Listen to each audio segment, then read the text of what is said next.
Chapter 6 of The Brand of Silence. This recording is in the public domain. Recording by Roger Moline. The Brand of Silence by Harrington Strong. Chapter 6. Murk and Murder. Instinct, intuition, or some similar faculty, caused Prale to turn off the avenue eastward toward the river. He was not angry now. His mind was in action. He had convinced himself that there was something behind all this, and he was eager for the solution. Those mysterious warnings had begun on board ship, he remembered.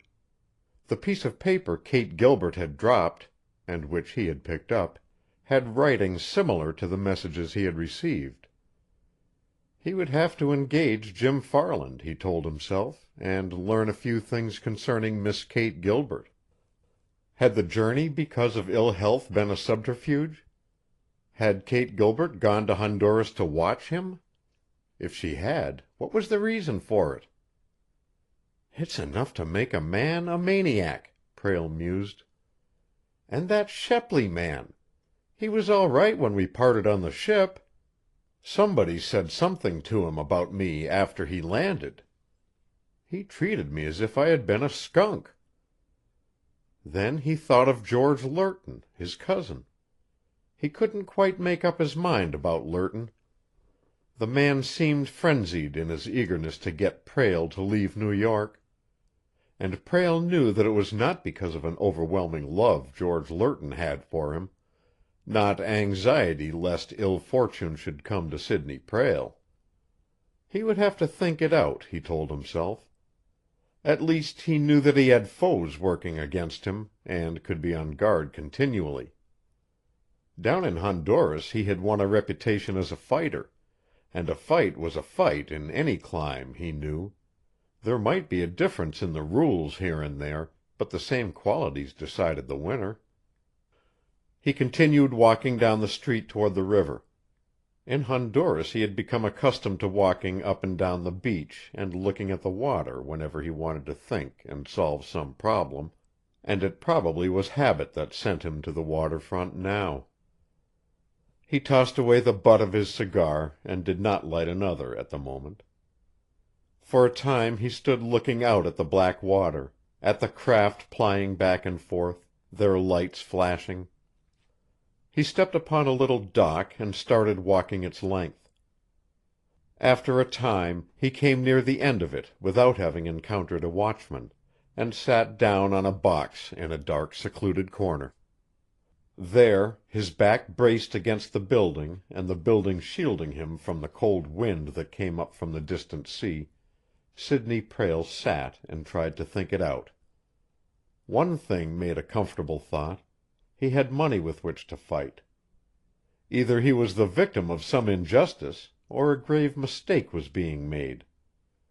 He wished that he had forced George Lerton to tell him more, and he decided that he would do so if they met again. He might even hunt him out and force him to speak. Sidney Prale thought nothing of handling a man like Lerton. He heard steps on the dock and remained silent in the darkness, thinking that possibly some watchman was making the rounds. If he was discovered, he would say that he had been looking at the river, give the watchman his card and a tip, and leave. The steps came nearer, and Prale could make out the form of a man slipping along the dock's edge in a furtive manner. There was not light enough for Prale to see his features. He was walking bent over, a short, heavy-set man who did not wear an overcoat. Prale watched as the man passed within 6 feet of him and went to the edge of the dock. There he stood, outlined against the sky, looking down at the water. Prale imagined that he heard something like a sob, and gave closer attention. Then he saw the man take off his coat and drop it behind him, remove his cap and place it on the coat, and look down at the water again. And then Sidney Prale sprang straight forward and grasped the body of the other as it was in mid-air. "No, you don't!" Prale exclaimed. He found immediately that he had a fight on his hands. The other whirled and began kicking and striking. Sidney Prale hurled him backward, rushed, caught him up again in a better hold, threw him back against the building, and held him there, breathless and panting. "Another smash out of you, and I'll drop you into the river myself," Prale said. "Suppose you take time to get your breath now." I thought you was a cop." "Afraid of the cops?" "It's against the law to try to commit suicide." "So I understand," said Prale. "Well, I am not a cop. Trying to drown yourself, were you? Why?" "Why not?" the other asked. "I'm done with living." "Not just yet, but you would have been if I hadn't been sitting here." "I've knocked all over the world, and made a few mistakes," said the derelict. "Oh, nothing that would get me in trouble with the cops. But I just found out that I'm cluttering up the earth, and don't amount to anything. I'm sick of half starving to death, and working like a dog when I get the chance, just to get enough to keep a few old clothes hung on me." "Disgusted generally with your lot?" Prale asked. "Yes, sir." "Friends or relatives?" "Not any." "What's your name?" Prale asked. "You mean my real name? I don't remember. It's been so long since I've used it. And I've used so many others since that I don't know. What's the difference?" "I'll call you Murk," said Prale. "That expresses the dark river, the deed you are about to do, and the evident state of your feelings." "It's as good as any, I suppose." "What's your particular grievance against the world in general?" "It ain't anything in particular," said Murk. "It's just general." "I see. A drifter, are you?" "I reckon I am." "Sore at existence, huh?" "Well, what's the use of living?" Murk demanded. "There ain't a man, woman, or child in the world that gives a whoop what becomes of me. I'm just in the way to be kicked around." "Maybe you haven't found your proper place in the scheme of things." "I've sure done some traveling looking for it, boss, but maybe I ain't found it, as you say. I sure ain't found any place that looks like it needed me bad." "Hard to make a living?" "Oh, I get along. But what's the use?" Murk wanted to know. "I ain't got anybody. I get lonesome lots of times. If I had money, it might be different." "I'm not so sure about that," said Prale, smiling a bit. "I've got $1 million, and, as far as I know right this minute, I have just one friend in New York." "If I had $1 million, I wouldn't care whether I had a friend or not," Murk said. "You can be just as lonesome with $1 million as you can without a cent," Prale told him.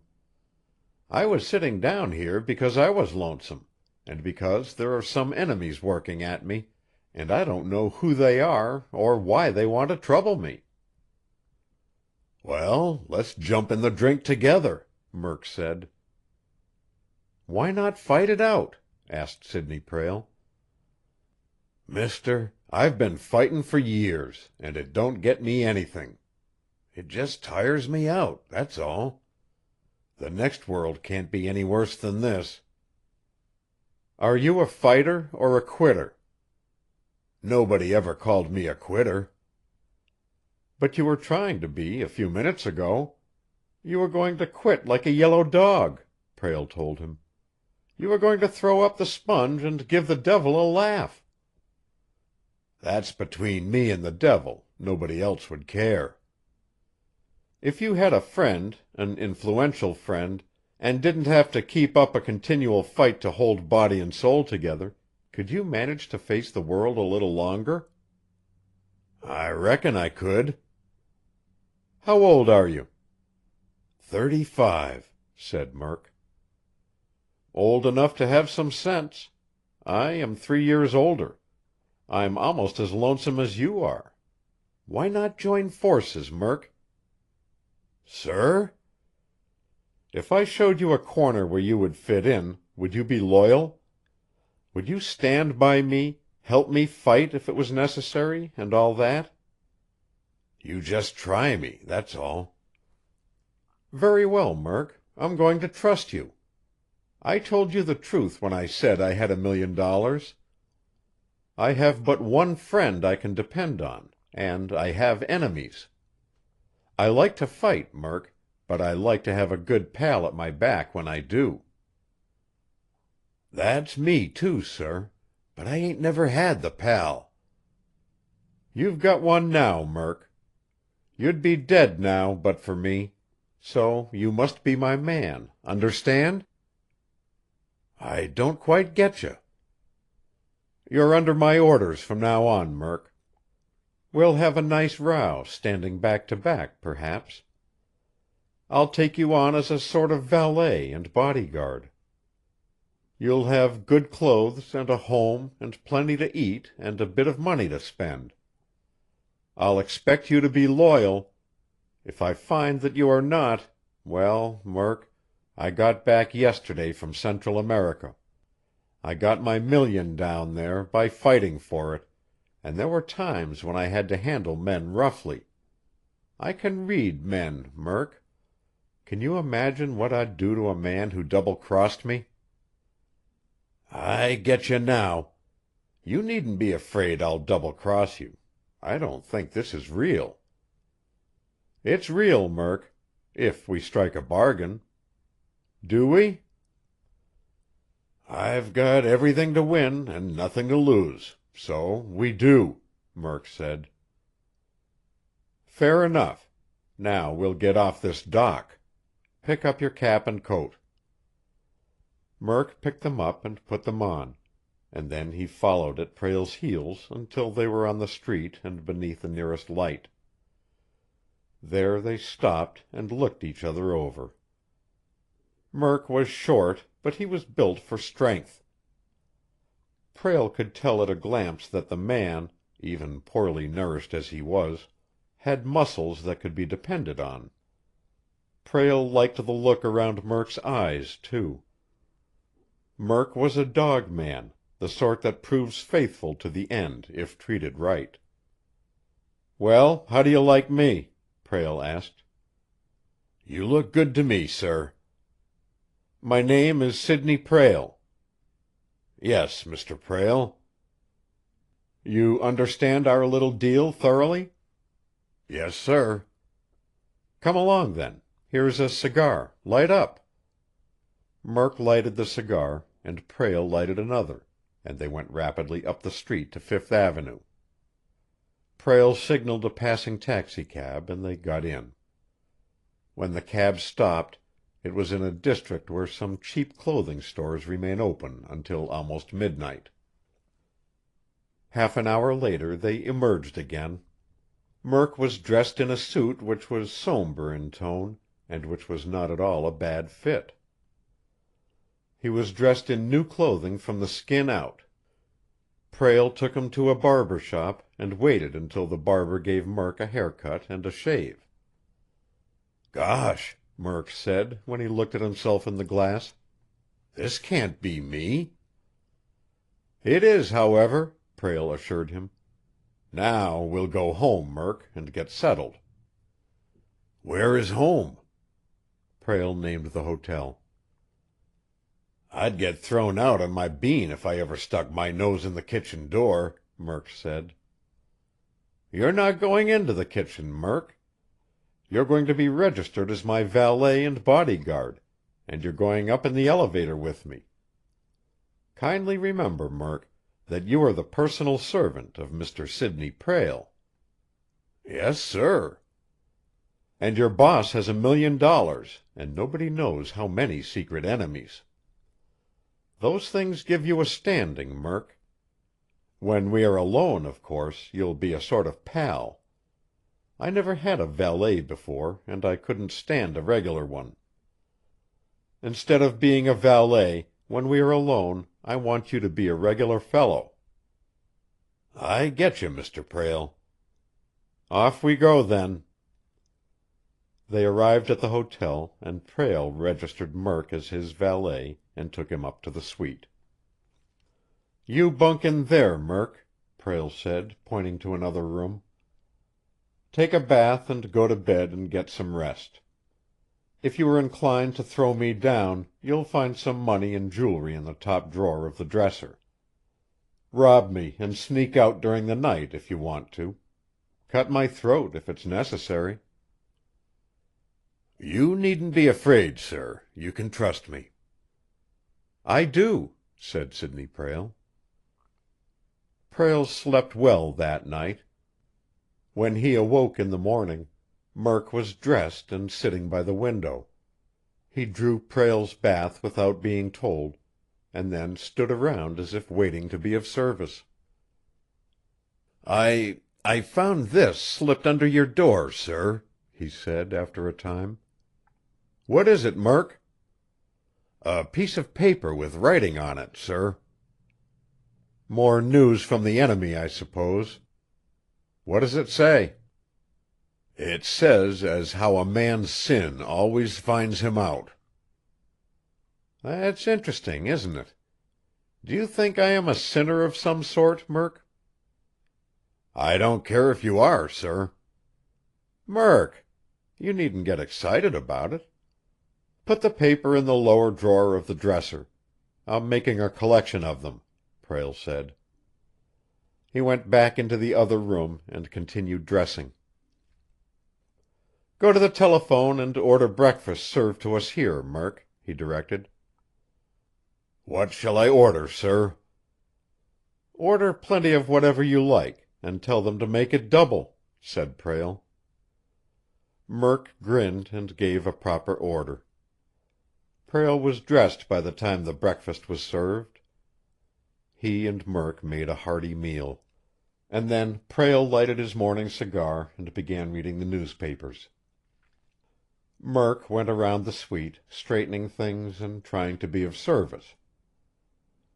He looked at Sidney Prale often. It was plain to be seen that Prale was Murk's kind of man. There came a knock at the door. "See who it is, Murk," Sidney Prale said. He did not even look up from the paper he was reading. He supposed it was some hotel employee. Murk stalked across to the door and threw it open. 2 men stood there. Murk flinched when he saw them. He did not know either of them, but he knew them immediately for what they were. Murk was a man of experience. "Mr. Prale in?" one of them asked. "Yes, sir." Without asking permission, the 2 men stepped inside, and one of them closed the door. Prale dropped the newspaper and turned around to face them. "Are you Sidney Prale?" one of them asked. "I am." "You are under arrest, Mr. Prale." "I beg your pardon?" "Under arrest, I said. You know your rights, perhaps, so you need not talk unless you wish to do so." "You are officers?" They showed their shields. "Straight from headquarters," one of them replied. "We want to take a look around your room while we are here." "Suppose," said Sidney Prale, "that you tell me first why I am under arrest? Of what crime am I accused?" "You are charged with murder." "Murder? What crazy joke is this?" Prale cried. "And what particular person am I accused of murdering?" "You are charged with the murder of Mr. Rufus Shepley," the detective replied. End of chapter 6. Recording by Roger Moline.